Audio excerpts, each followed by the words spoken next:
Hello दोस्तों, क्या हाल चाल है सभी को नमस्कार। आपको Ram Ram. ND education classes में एक बार फिर से आपके बीच उपस्थित हैं राजस्थान जीके का कोर्स लेकर के। राजस्थान जीके में हम 1857 की क्रांति अपना टॉपिक चल रहा था। 2 लेक्चर इस पर ऑलरेडी बन चुके हैं। काफ़ी डिटेल से हम पढ़ रहे हैं इसको। पूरा इंडियन हिस्ट्री के साथ लिंक करके इस टॉपिक को पढ़ा जा रहा है, क्योंकि ये टॉपिक ही ऐसा है, इंडियन हिस्ट्री में हम ज़्यादा डीप में इसको पढ़ते हैं, तो उसी के साथ लिंक करने का भी अपना प्रयास है कि जिससे आपको यूँ ना लगे कि ये थोड़ा कुछ अलग हो रहा है राजस्थान के संदर्भ में। ठीक है, तो 2 लेक्चर अपने हो चुके हैं। आज इसका ये अंतिम लेक्चर होगा 1857 की क्रांति का। राजस्थान के संदर्भ में हमने इसके शुरुआती बातें जानी, क्रांति के कारण पढ़े, राजस्थान में किन किन स्थानों पर क्रांति हुई उनके बारे में भी थोड़ा देखा जो इम्पोर्टेंट थे, जैसे नसीराबाद, नीमच, फिर एरिनपुरा। आउवा का सारा किस्सा हमने देखा कि आउवा के ठाकुर खुशहाल सिंह चंपावत के संदर्भ में किस किस प्रकार से क्रांति की घटनाएं हुई, उनमें किस प्रकार से क्वेश्चन बन सकते हैं। ऑब्जेक्टिव क्वेश्चन देखे हमने, मेंस की दृष्टि से भी कुछ बातें की कारणों के संदर्भ में। अब नेक्स्ट हम आज एक दो और स्थान बचे हैं जहां पर राजस्थान में क्रांति हुई, और उसके बाद इसके परिणाम, असफलता के कारण वगैरह विश्लेषण करेंगे। थोड़ी सी चर्चा उस पर होगी। तो ये आज का अपना अंतिम लेक्चर होगा क्रांति पर। तो चलिए अब आज हम शुरू करते हैं कोटा में विद्रोह, कि कोटा में क्रांति किस प्रकार से हुई, कोटा में क्रांति की क्या घटनाएं हुई। 3 स्थान हमने पढ़े थे शुरू में, नसीराबाद, नीमच और एरिनपुरा के बारे में पढ़ लिया था। अब कोटा में क्रांति की घटनाएं किस प्रकार से हुई इस पर बात करते हैं। तो कोटा में देखिए क्रांति हुई 15 अक्टूबर को। 15 अक्टूबर 1857 को कोटा में क्रांति हुई। क्रांति का नेतृत्व किया, यहाँ पर जो क्रांति हुई वो कोटा की राजकीय सेना ने क्रांति की। कोटा राज्य की जो सेना थी उन्होंने क्रांति की शुरुआत की। और क्रांति का नेतृत्व करता यहाँ पर कौन था? 2 व्यक्ति मिलते हैं, नाम याद रखना, जयदयाल और मेहराब खान।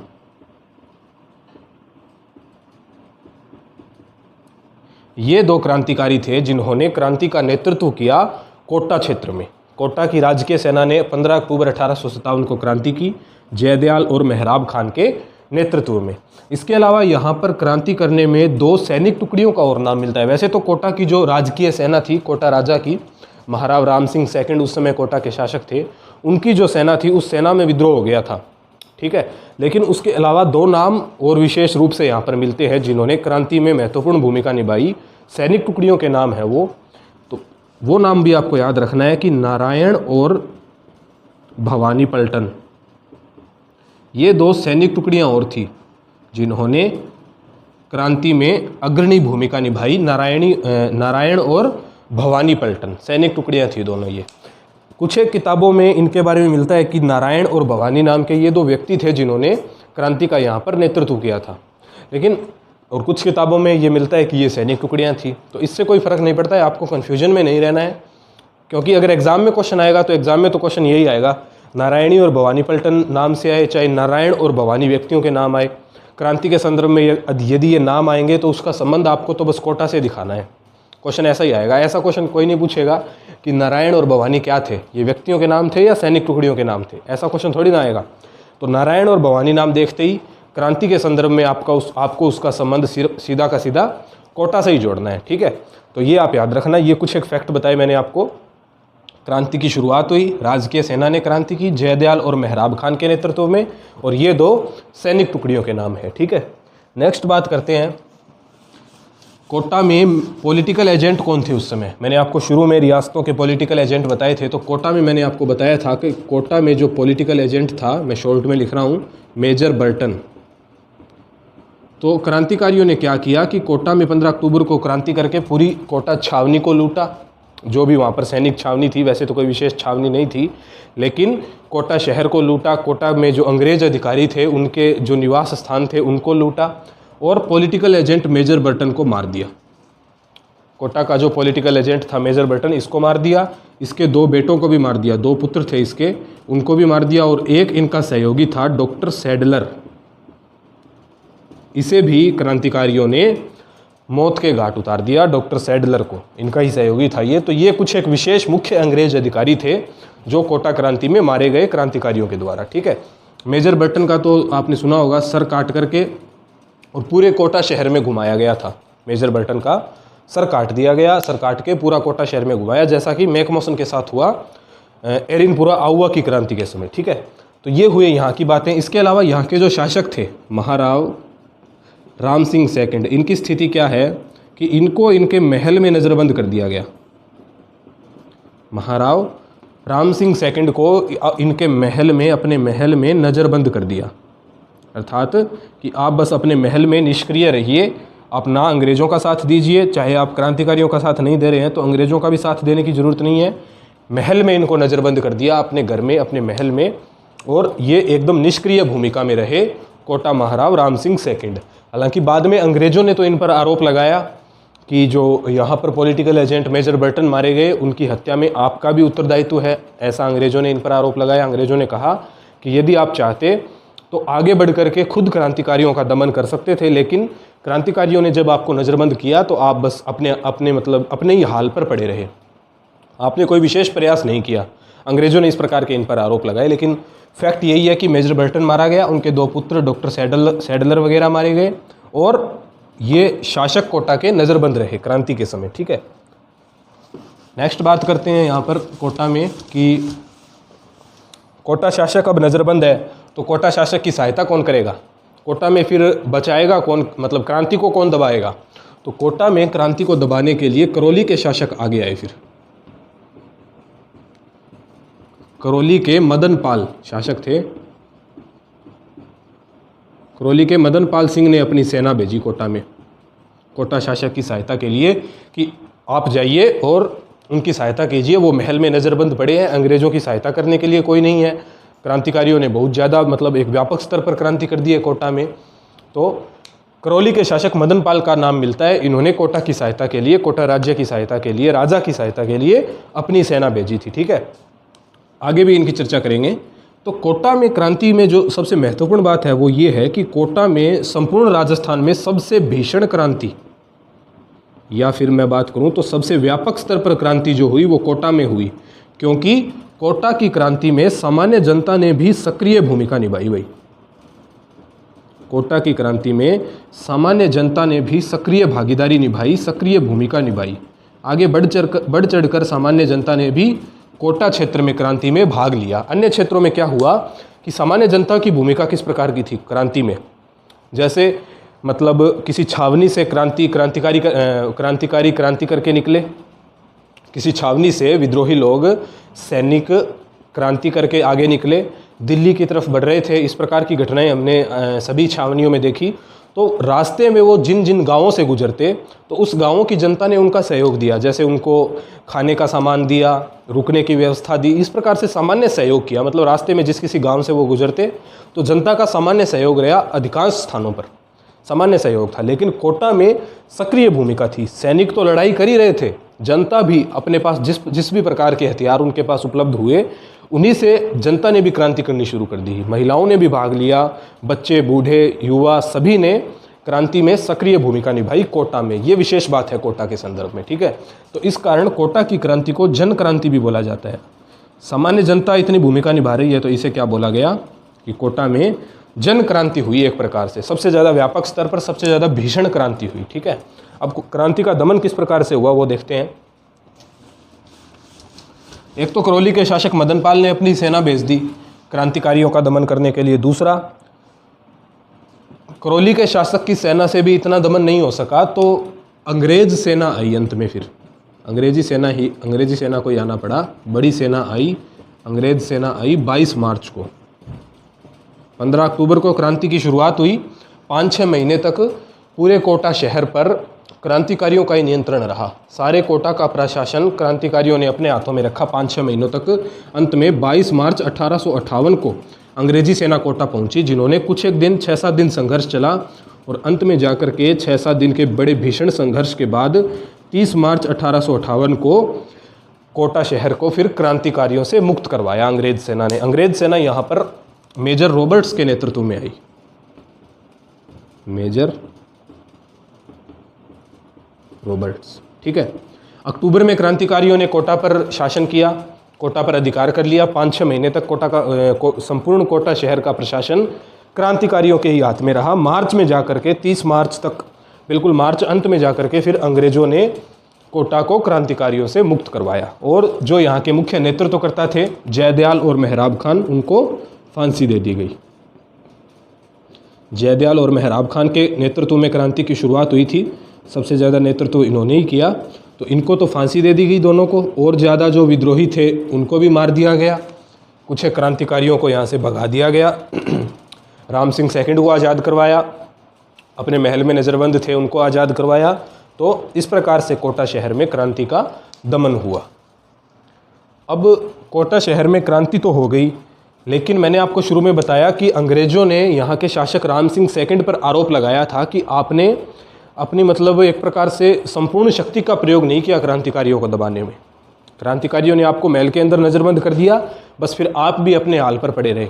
अंग्रेज़ों की आप चाहते तो सहायता कर सकते थे ज़्यादा, मेजर बर्टन को भी बचा सकते थे। इस प्रकार के इन पर आरोप लगे, तो इनके आरोपों की जांच करने के लिए लॉर्ड रॉबर्ट्स का आयोग बनाया गया। लॉर्ड रॉबर्ट्स ये आयोग बना। इस आयोग ने कोटा शासक के खिलाफ जिस प्रकार के आरोप लगे थे उनकी जांच करी, और फिर इन्होंने बताया कि भाई मेजर बर्टन की हत्या में और कोटा में जो क्रांति हुई उसमें राम सिंह सेकंड का इतना तो योगदान नहीं है, सारा का सारा दोष तो उनका नहीं है, लेकिन उनका उत्तरदायित्व तो बनता है कि उनकी जिम्मेदारी तो थी एक प्रकार से कि वो कोटा में जो पॉलिटिकल एजेंट रखे गए हैं अंग्रेज़ों के द्वारा संधि की शर्तों के अनुसार उनकी रक्षा कर सकते थे। तो कोटा के शासक का उत्तरदायित्व तो इन्होंने पाया। फिर थोड़ी सी सज़ा क्या दी कोटा के शासक को कि आपको जो कोटा के शासक को जो तोपों की सलामी मिलती है, 17 तोपों की सलामी मिलती थी। तोपों की सलामी होती है जैसे कोई शासक निकलते हैं किसी अपनी जैसे यात्रा पर जाते हैं या किसी भी प्रकार की उनकी कोई रैली होती है, तो उस समय उनको सलामी दी जाती है, तोपों की सलामी। तो 17 तोपों की सलामी मिलती थी कोटा के शासक को, तो वो 17 से घटा करके 13 कर दी गई। और करौली के जो शासक मैंने आपको बताया मदन पाल, कोटा शासक की सहायता के लिए आए थे, उनको 13 तोपों की सलामी मिलती थी, उनकी सलामी बढ़ा करके कितनी कर दी? 17 कर दी। ये दो परिवर्तन हुए, ठीक है। इस प्रकार का इन्होंने कोटा के खिलाफ छोटा सा एक्शन लिया ये, क्योंकि पूरा दोष उनका नहीं पाया गया, ठीक है।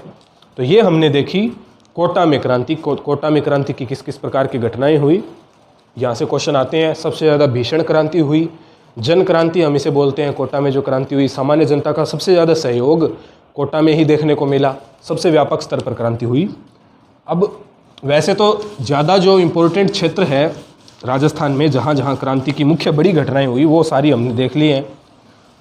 नसीराबाद से राजस्थान में क्रांति की शुरुआत हुई तो वो इम्पोर्टेंट है। उसके बाद बड़ी घटना आउवा की है, एरिनपुरा की है। नीमच का भी इम्पोर्टेंट मैटर मिलता है क्योंकि वहाँ पर शावर्स को भी भूमिका निभानी पड़ी, मेवाड़ के पॉलिटिकल एजेंट। खुद महाराणा स्वरूप सिंह को भी आना पड़ा, उन्होंने जग मंदिर में शरण दी क्रांतिकारियों को, ठीक है। और कोटा में भी इम्पोर्टेंट है क्योंकि सबसे ज़्यादा भीषण स्तर पर क्रांति हुई। उसके बाद कुछ एक छोटे छोटे क्षेत्र और बचते हैं जहाँ पर क्रांति हुई, जैसे धौलपुर में थोड़ी सी क्रांति हुई, भरतपुर में हुई, टोंक में हुई, जयपुर में भी।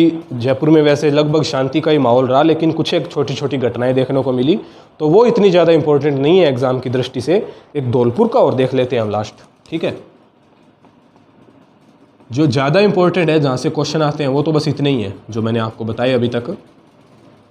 नसीराबाद, नीमच, एरिनपुरा और ये अपना कोटा, ठीक है। बाकी इतने ज़्यादा इंपॉर्टेंट नहीं है। धौलपुर में यदि हम बात करें तो धौलपुर में जो क्रांति की वो ग्वालियर से आए हुए क्रांतिकारियों ने की। धौलपुर में ग्वालियर से क्रांतिकारी आए थे, इन्होंने आकर के धौलपुर में यहाँ पर क्रांति का सूत्रपात किया, लोगों में अंग्रेज विरोधी भावना भरी, ठीक है। ग्वालियर से क्रांतिकारी आए थे, ये बात इंपॉर्टेंट है, याद रखना। तो ग्वालियर से क्रांतिकारियों का नेता यहाँ पर कौन था जो आए? रामचंद्र सिंह, एक नाम मिलता है। और धौलपुर के एक व्यक्ति जिन्होंने यहाँ पर नेतृत्व किया वो हैं देवा गुर्जर। ये तो धौलपुर के ही थे, देवा गुर्जर। और रामचंद्र सिंह ग्वालियर से आए थे क्रांतिकारियों के नेता के रूप में। तो इन्होंने यहाँ पर धौलपुर में क्रांति का नेतृत्व किया। धौलपुर के जो शासक थे भगवंत सिंह, इन्होंने अंग्रेजों का साथ दिया। राजस्थान के अधिकांश शासकों ने अंग्रेजों का साथ दिया, इसी कारण क्रांति असफल भी रही, अभी बात करेंगे हम।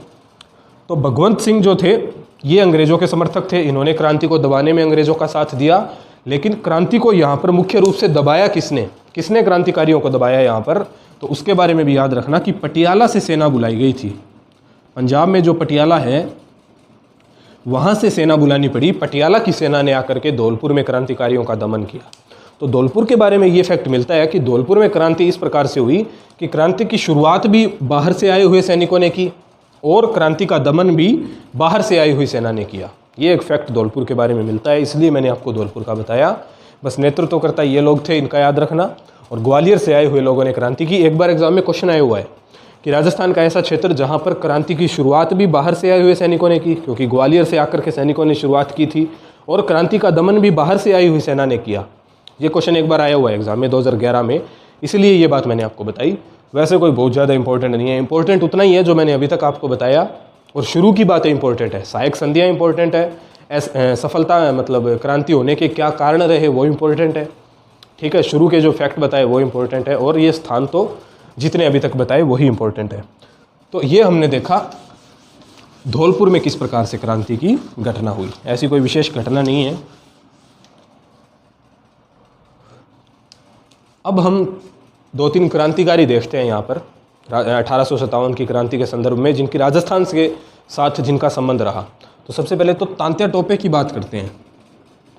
तांत्या टोपे आप जानते हो, मराठा, जो मराठा पेशवा थे नाना साहेब, उनके सहयोगी थे तांत्या टोपे, और राजस्थान में इनकी काफ़ी भूमिका रही। राजस्थान में 2 बार ये आए क्रांति के समय।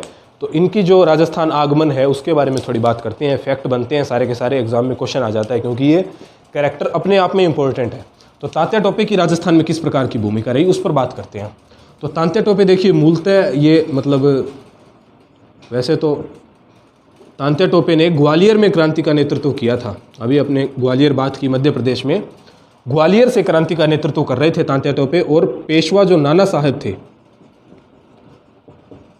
मराठा पेशवा थे जो नाना साहेब, इनके सहयोगी थे। ये नाना साहब कहाँ से क्रांति का नेतृत्व कर रहे थे? कानपुर से।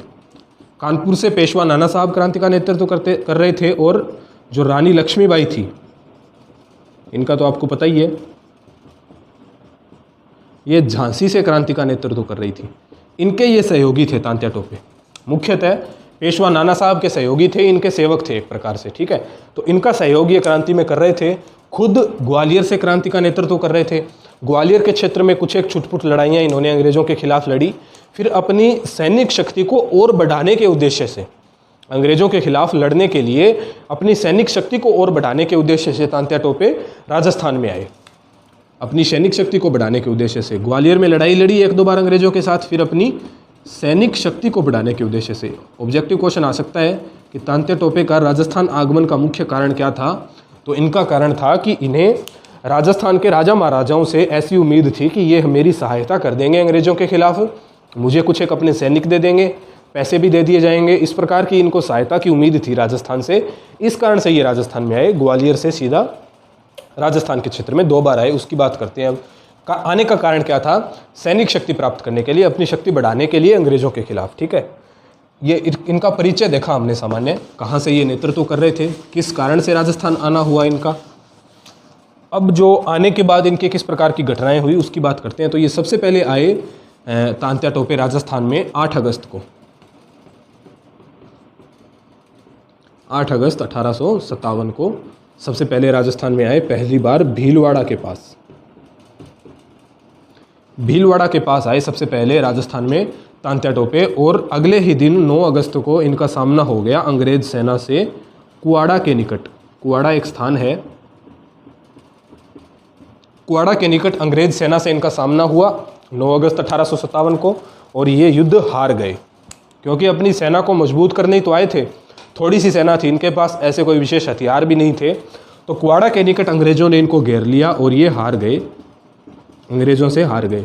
फिर भीलवाड़ा से यहाँ पर ये इसके बाद दक्षिण की ओर चित्तौड़गढ़ गए, झालावाड़ गए, इस प्रकार से कुछ एक स्थानों पर और कोई छुटपुट लूटपाट करते रहे, लेकिन कोई विशेष इनको सहायता नहीं मिली। यहाँ के राजा महाराजाओं ने इनकी सहायता नहीं की, किसी ने इनकी सहायता नहीं की। तांत्या टोपे ने राजा महाराजाओं से, जिनसे इनको सहायता की उम्मीद थी, जयपुर से इनको सहायता की उम्मीद थी, कोई सहायता नहीं मिली।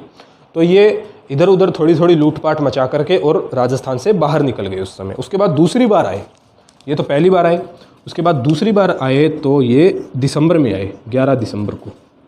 तारीखें याद रखना, 11 दिसंबर 1857 को दूसरी बार राजस्थान में आए। इस बार ये बांसवाड़ा में आए। तो यहाँ पर सबसे पहले तो इन्होंने बांसवाड़ा पर ही आक्रमण किया अपनी सेना के साथ। बांसवाड़ा के जो राजा थे, यहाँ पर शासक थे लक्ष्मण सिंह, इनको पराजित कर दिया, इनकी सेना को हरा दिया और बांसवाड़ा पर अधिकार कर लिया। बांसवाड़ा पर इनका अधिकार हो गया। उसके बाद बांसवाड़ा में भी अंग्रेजी सेना आ गई, इनको घेर लिया और इनको बांसवाड़ा छोड़कर भी निकलना पड़ा। मतलब कोई विशेष इनको सफलता नहीं मिल रही थी। प्रयास इन्होंने बहुत किए, इधर उधर खूब भटके राजस्थान के सारे क्षेत्र में सैनिक सहायता प्राप्त करने के लिए, रसद सामग्री प्राप्त करने के लिए, लेकिन जनता ने तो इनको सहयोग दिया थोड़ा थोड़ा जितना हो सका था, लेकिन बड़ी सहायता इनको कोई प्राप्त नहीं हुई शासकों के द्वारा। ठीक है, तो बांसवाड़ा पर तो इनका अधिकार हो गया। दिसंबर में जब आए, थोड़े समय के लिए रहा अधिकार, कुछ एक सामग्री भी इन्होंने प्राप्त की, लेकिन यहाँ पर भी अंग्रेजी सेना आ गई और इनको यहाँ से भी फिर जाना पड़ा, भागना पड़ा। इसके बाद ये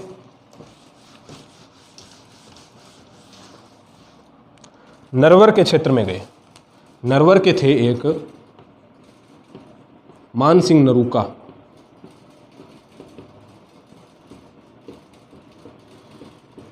नरवर के मान सिंह नरूका ने मान सिंह नरूका के पास गए थे ये सहायता के लिए लास्ट में तांत्या टोपे, लेकिन मान सिंह नरूका ने इनके साथ विश्वासघात किया और अंग्रेजों को इनके आने की सूचना दे दी कि तांत्या टोपे मेरे पास यहाँ आ गए हैं, आप इनको पकड़ लीजिए। तो अंग्रेजों को मान सिंह नरूका ने इनके साथ विश्वासघात किया और अंग्रेजों को इनके आने की सूचना दे दी।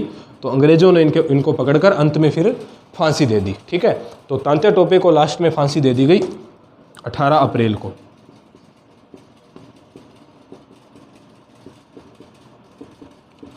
18 अप्रैल 1859 को शिवपुरी में तांत्या टोपे को फिर फांसी दे दी गई। पकड़वाया किसने? तो मान सिंह नरूका ने। नरवर के जंगलों में इनको पकड़ लिया गया, अंग्रेजों ने आकर के इनको घेर लिया और पकड़ करके फांसी दे दी 18 अप्रैल 1859 को शिवपुरी में। तो ये हुआ तांत्या टोपे का किस्सा। तांत्या टोपे के बारे में एक फैक्ट ये और याद रखिए कि इनको जो राजस्थान से सबसे बड़ी जो सहायता मिली, वैसे तो कोई विशेष सहायता नहीं मिली, मैंने आपको बताया, जनता ने थोड़ा थोड़ा सहयोग किया जिस प्रकार जैसे भी हो सका। लेकिन टोंक के एक नवाब थे,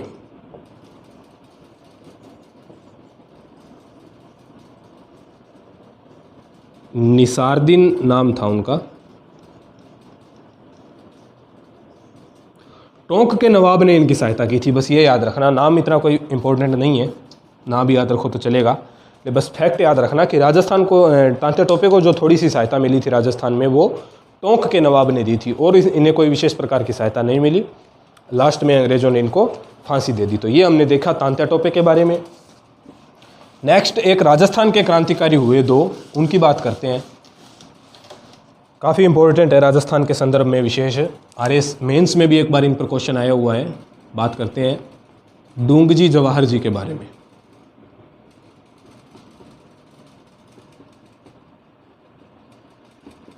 राजस्थान के रॉबिन हुड कहलाते हैं ये दोनों। ठीक है, देखिए डूंगजी जवाहर जी का क्या किस्सा है। ये मूलतः सीकर के निवासी थे, वर्तमान सीकर। गांव था इनका बठोट पाटोदा।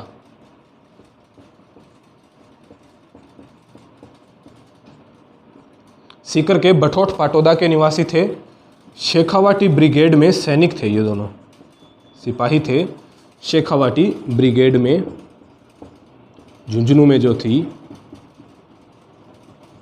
झुंझुनू जिला राजस्थान का बहुत सारे सैनिक देता है वर्तमान में भी इंडियन आर्मी के लिए। तो उस समय भी झुंझुनू में जो शेखावाटी ब्रिगेड थी उसके ये दोनों सिपाही थे। डूंगजी जवाहर जी चाचा भतीजा थे दोनों, सीकर के बठोट पाटोदा के रहने वाले थे। ठीक है, तो शेखावाटी क्षेत्र के ये क्रांतिकारी हुए राजस्थान में। ये क्या करते कि अंग्रेजी छावनियों को लूटते, अंग्रेजी सेना के जो भी कुछ महल या अंग्रेजी सेना के शस्त्रागार होते, उनकी छावनियाँ होती, यहाँ के अधिकारियों के जो निवास स्थल होते, मतलब एक प्रकार से अंग्रेजों को लूटते, अंग्रेजों को लूटपाट मचाते, छापामार युद्ध करते, एक प्रकार से छापामार तरीके से अंग्रेजों से लूटमार करते और लूटा हुआ खजाना, लूटा हुआ धन गरीबों में बांट देते। ये इनका काम था। क्रांति के समय ऐसा इन्होंने किया, अंग्रेजों से लूटमार करते और गरीबों में बांट देते। क्रांति के समय ये इन्होंने किया। तो लूटमार, अमीरों से लूटमार करके जो गरीबों में बांटे, उसे क्या बोला जाता है? रॉबिन हुड बोला जाता है।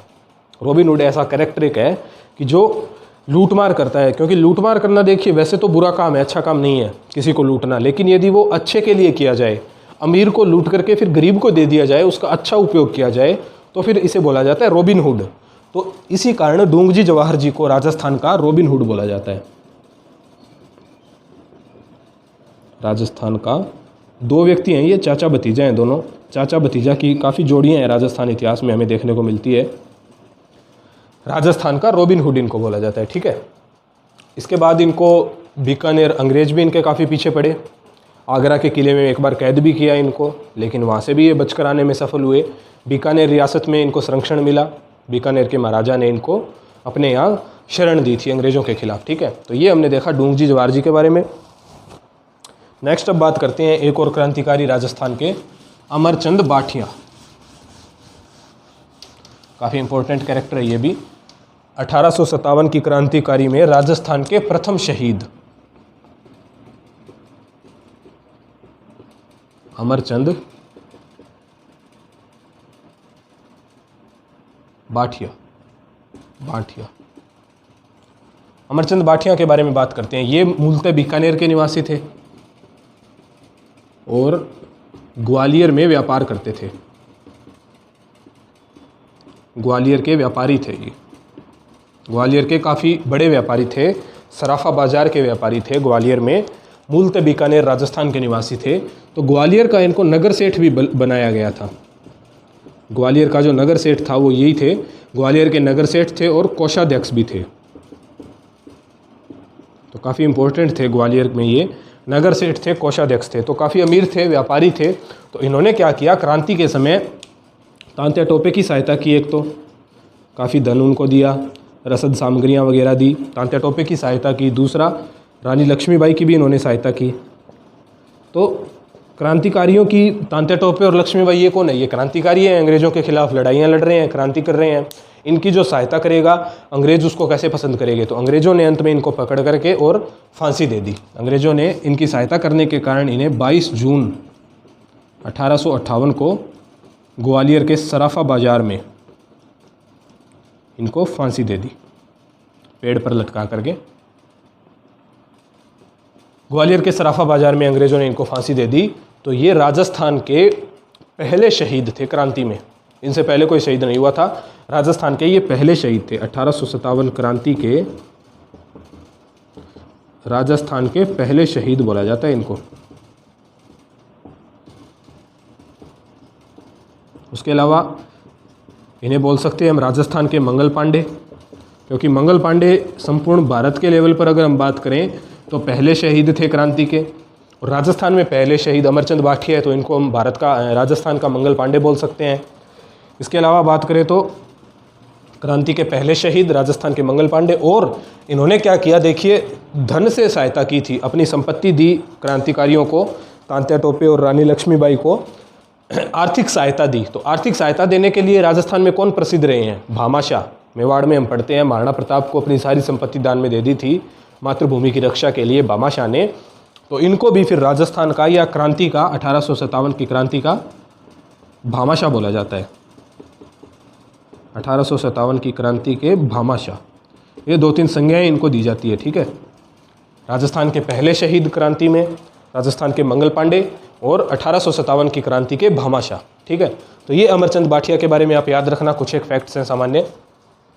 तो अब हमने देखा राजस्थान के 2-3 क्रांतिकारी देखे राजस्थान के संदर्भ में, डूंगजी जवाहर जी को देखा, काफ़ी इंपॉर्टेंट है। अमरचंद बाठिया की बात की, तांत्या टोपे की गतिविधियों पर चर्चा की, राजस्थान में किस प्रकार की इनकी गतिविधियाँ हुई, सैनिक सहायता लेने के उद्देश्य से आए। तो अब हम राजस्थान में क्रांति के घटनाएं कर चुके हैं, कौन कौन से स्थानों पर किस किस प्रकार की क्रांति हुई, क्रांतिकारियों को भी हमने देख लिया। इसके अलावा क्रांतिकारियों का एक पूरा टॉपिक भी करेंगे हम, लेकिन अभी के लिए जो कुछ एक इम्पोर्टेंट क्रांतिकारी थे उनको हमने देखा। नेक्स्ट अब बात करते हैं कुछ एक और सामान्य तथ्य क्रांति के बारे में। 2-3 और छोटे छोटे फैक्ट हैं। देखिए, एक तो शुरू में मैंने आपको छावनियाँ बताई थी राजस्थान की, क्रांति के समय जो यहाँ पर 6 छावनियाँ थी, नसीराबाद, नीमच, देवली, खेरवाड़ा, ब्यावर और एरिनपुरा, 6 छावनियाँ बताई थी। इनमें से 2 छावनियों का देखिए आप नाम नहीं आया अभी तक। क्यों नहीं आया? क्योंकि उन छावनियों ने क्रांति में भूमिका नहीं निभाई, वहाँ पर क्रांति हुई नहीं, ठीक है। तो कौन सी छावनियाँ बच गई? 2, एक तो खेरवाड़ा जो उदयपुर में थी, और एक ब्यावर। इन 2 सैनिक छावनियों ने 1857 की क्रांति में भाग नहीं लिया, यहाँ पर क्रांति नहीं हुई, ठीक है। ये फैक्ट याद रखना। दूसरा, एक मैंने आपको अभी बताया अमरचंद बाठिया के बारे में कि इनको राजस्थान की 1857 की क्रांति का भामाशाह बोला जाता है। इन्होंने आर्थिक सहायता दी थी तांत्या टोपे को, रानी लक्ष्मीबाई को भी। एक व्यक्ति का और नाम मिलता है जिन्होंने भी काफ़ी आर्थिक सहायता की थी क्रांतिकारियों की, तो उन्हें भी राजस्थान में 1857 की क्रांति का भामाशाह बोला जाता है। उनका नाम है दामोदर दास राठी। इनका भी नाम याद रखना, इन्हें भी क्रांति का भामाशाह बोला जाता है। वैसे ज़्यादा इंपॉर्टेंट नाम अमरचंद बाठिया है। अगर दोनों ऑप्शन में आए तो वही आपको सही करना है अमरचंद बाठिया का, लेकिन इनको भी बोला जाता है, ठीक है, ये भी आप याद रखना 2 नंबर पर। इसके अलावा बीकानेर के जो शासक थे सरदार सिंह, इनके बारे में एक बड़ा विशेष फैक्ट है कि इन्होंने अपनी रियासत से बाहर जा कर के, मतलब राजस्थान के अधिकांश राजा महाराजाओं ने अंग्रेजों की प्रत्यक्ष सहायता की थी क्रांति के समय। विद्रोह को दबाने में, क्रांति को कुचलने में राजस्थान के सभी राजा महाराजाओं ने अंग्रेजों की सहायता की, लेकिन बीकानेर महाराजा सरदार सिंह ने तो बहुत ज़्यादा सहायता की। इन्होंने इतनी सहायता की अंग्रेजों की कि अपनी रियासत से बाहर जाकर के अंग्रेजों की सहायता की। अपनी रियासत में कोई विद्रोह का दमन कर रहा है, उसको कुचल रहा है, वो वहाँ तक तो ठीक है, लेकिन ये राजस्थान के ऐसे शासक हुए, ऐसे राजा हुए जिन्होंने अपनी रियासत से बाहर जाकर भी अंग्रेजों की सहायता की।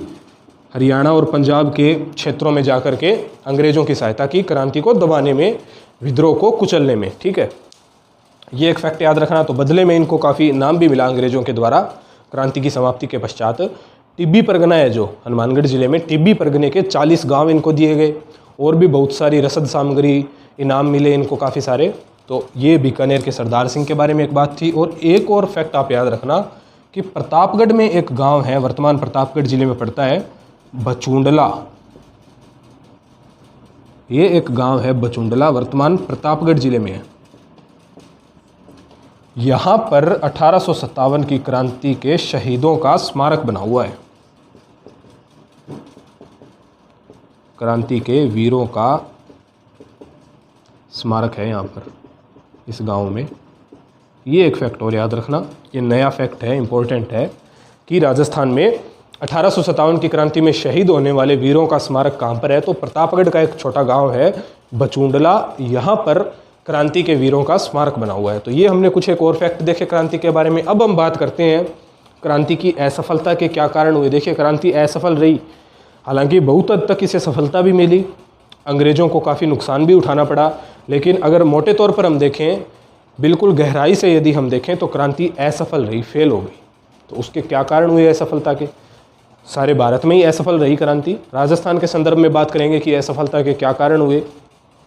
एक इसका छोटा सा विश्लेषण भी करेंगे क्रांति का, कि क्रांति में जनता की किस प्रकार से भूमिका रही, सामंतों की क्या भूमिका रही, शासकों की किस प्रकार से भूमिका थी, उनका विश्लेषण करेंगे आर.एस. मेंस की दृष्टिकोण से। दूसरा, इसकी असफलता के कारण जानेंगे और इसका परिणाम देखेंगे कि इसके बाद क्या क्या कुछ परिवर्तन हुए, इसका परिणाम क्या हुआ, वो बातें और देख लेते हैं। फिर अपना ये टॉपिक पूरा कंप्लीट हो जाएगा।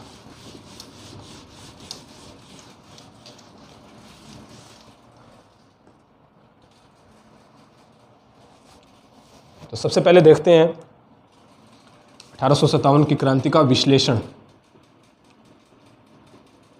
कि अलग अलग वर्गों की यदि हम इसमें भूमिका पर बात करें तो किस प्रकार से वो रही। तो सबसे पहले बात करते हैं कि शासकों की इसमें किस प्रकार से भूमिका रही, राजस्थान के राजा महाराजाओं की क्या भूमिका रही। तो शासकों के संदर्भ में यदि हम बात करें तो मैंने आपको अभी भी बताया, 2-3 बार बताया कि राजस्थान के शासकों ने, अधिकांश शासकों ने अंग्रेजों का पूर्ण सहयोग किया, प्रत्यक्ष सहायता की अंग्रेजों की क्रांतिकारियों को दबाने में, विद्रोह को कुचलने में। तो शासकों ने अंग्रेजों की, अधिकांश शासकों ने अंग्रेजों की सहायता की। बीकानेर के शासक का तो मैंने आपको बताया कि इवन अपनी रियासत से बाहर जाकर तक, दूर दूर जाकर के अंग्रेजों की सहायता की क्रांति को दबाने में, इतनी यहाँ पर सहायता की। और यही इसकी असफलता का एक बड़ा कारण भी रहा कि अगर सपोज कीजिए राजस्थान के राजा महाराजा भी यदि क्रांतिकारियों के साथ मिल जाते तो अंग्रेजों का तो बिल्कुल सर्वनाश हो ही जाता, क्योंकि उनके पास तो सेना थी, सारे हथियार थे, पैसा भी खूब था, सारे साधन संपन्न थे। वो तो क्रांतिकारियों के पास क्या था? कुछ भी नहीं था। थोड़ा बहुत जो लूटपाट करके ये अपना हथियार वगैरह कमाते, बस वही था इनके पास। तो उससे कितनी क्रांति हो सकती थी। तो ये इसकी असफलता का भी एक बड़ा कारण रहा, अभी चर्चा करेंगे। लेकिन शासकों की भूमिका पर यदि हम बात करें तो अंग्रेजों की इन्होंने भरपूर सहायता की, प्रत्यक्ष सहायता की क्रांति को दबाने में। तो क्रांति के बाद जो एजीजी यहाँ पर थे, पैट्रिक लॉरेंस, उन्होंने जब अपनी रिपोर्ट सौंपी आगे ब्रिटिश सरकार को जब अपनी रिपोर्ट सौंपी क्रांति के बाद, तो एजीजी ने भी अपनी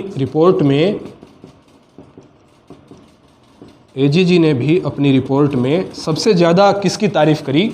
एक तो जयपुर के शासक की, बीकानेर रियासत की, सरदार सिंह का मैंने आपको बताया, बाहर जा जाकर अंग्रेज़ों की सहायता की, और करौली के शासक जो थे, करौली का भी मैंने आपको बताया था ना कि कोटा के शासक की सहायता के लिए अपनी सेना भेजी थी।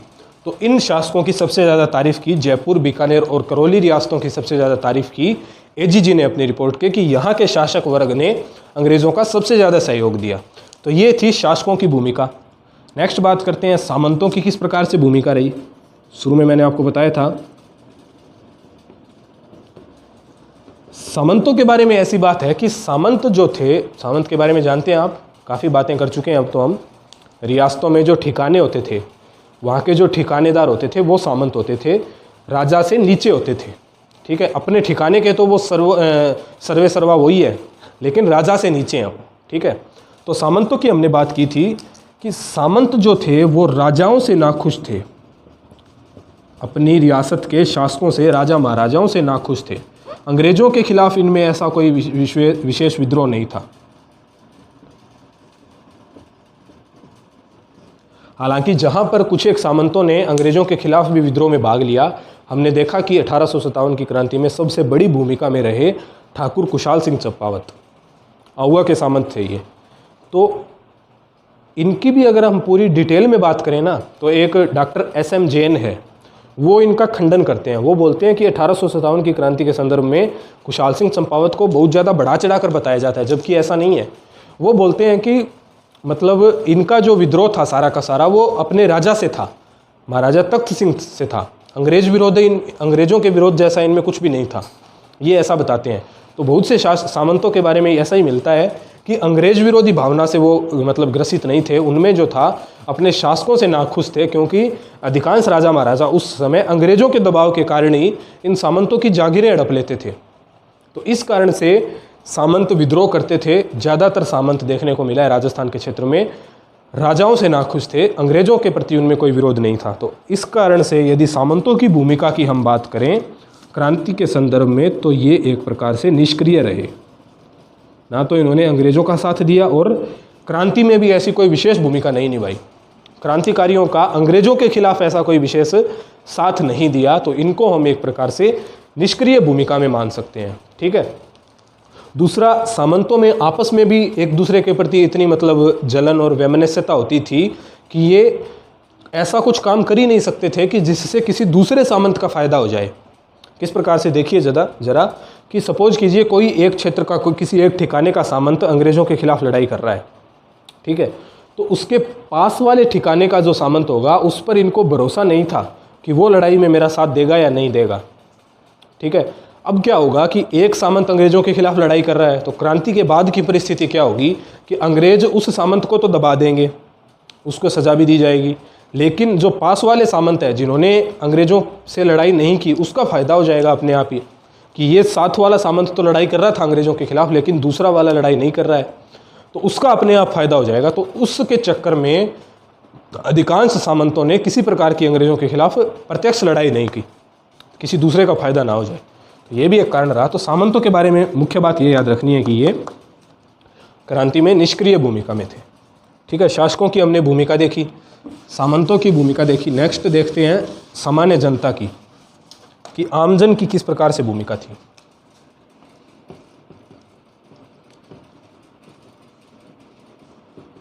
सामान्य जनता का भी मैंने आपको बताया कि सामान्यतः तो इन्होंने थोड़ा थोड़ा सहयोग दिया क्रांतिकारियों को। जो कोई भी क्रांतिकारियों का दल इनके गांवों के पास से गुजरता तो उनको ये रात में रुकने के लिए स्थान दे देते, थोड़ा बहुत धन से भी सहायता कर देते, खाने पीने की वस्तुएं दे देते। इस प्रकार का सामान्य छोटा छोटा सहयोग तो हर जगह ही देखने को मिला जनता के द्वारा, क्योंकि जनता में क्रांतिकारियों के प्रति काफ़ी सहानुभूति थी। क्योंकि जनता जो है उनमें सबसे ज़्यादा असंतोष था अंग्रेज़ों के प्रति, क्योंकि अंग्रेज़ों की आर्थिक नीतियाँ इस प्रकार की थी।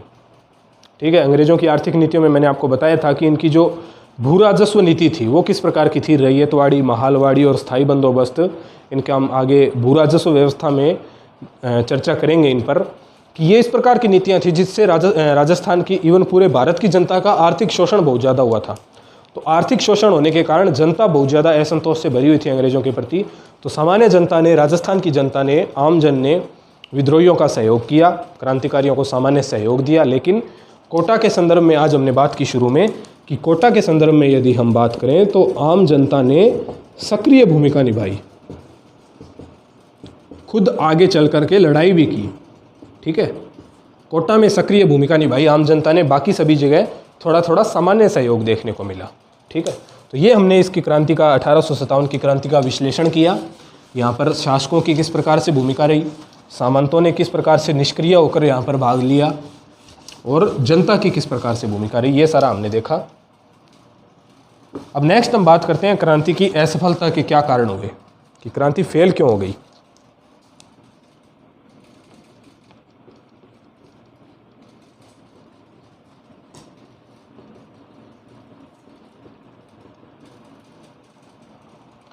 क्रांति का जो अभी हमने विश्लेषण देखा उसमें से शायद डायरेक्ट ऑब्जेक्टिव क्वेश्चन तो ना बने, लेकिन नॉलेज की दृष्टि से आपके लिए अच्छा है। आपको पता होना चाहिए कि राजस्थान में अलग अलग वर्गों ने किस प्रकार से क्रांति में भूमिका निभाई, अंग्रेज़ों का साथ दिया यहाँ के शासकों ने, सामंत लोग निष्क्रिय भूमिका में रहे और जनता ने क्रांतिकारियों के प्रति सहानुभूति रखी। ठीक है, असफलता के कारण देखते हैं। सबसे बड़ा कारण तो यही हुआ कि शासकों ने अंग्रेज़ों का साथ दिया।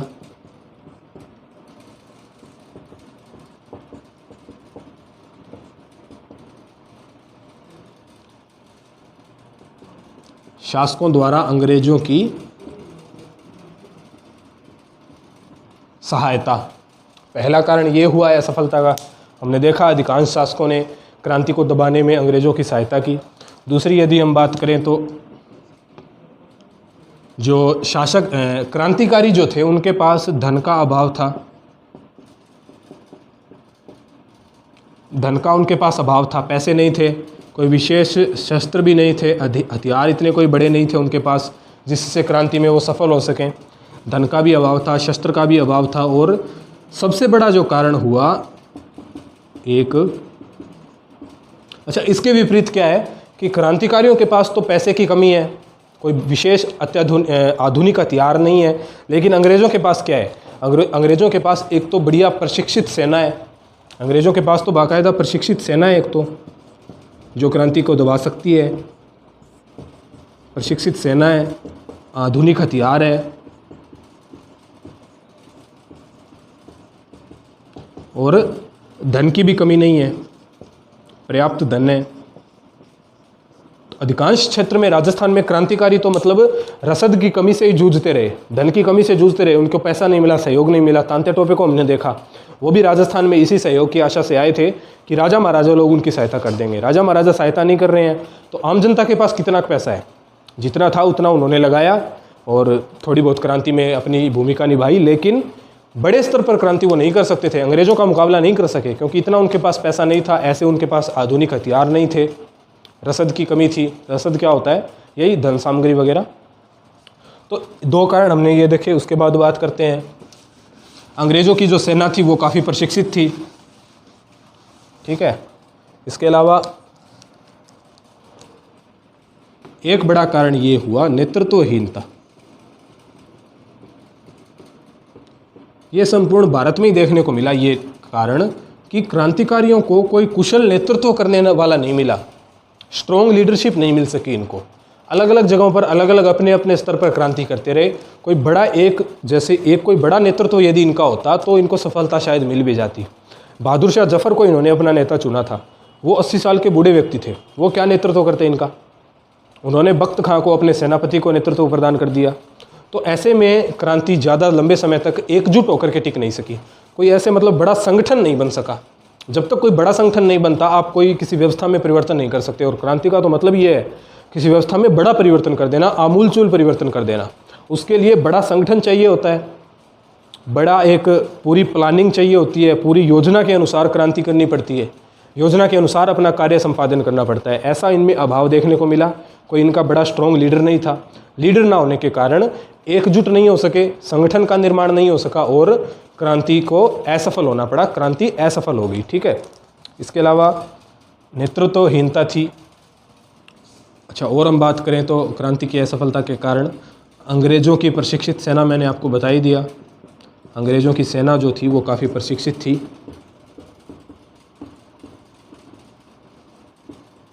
यहाँ के क्रांतिकारी इनके सामने टिक नहीं सके।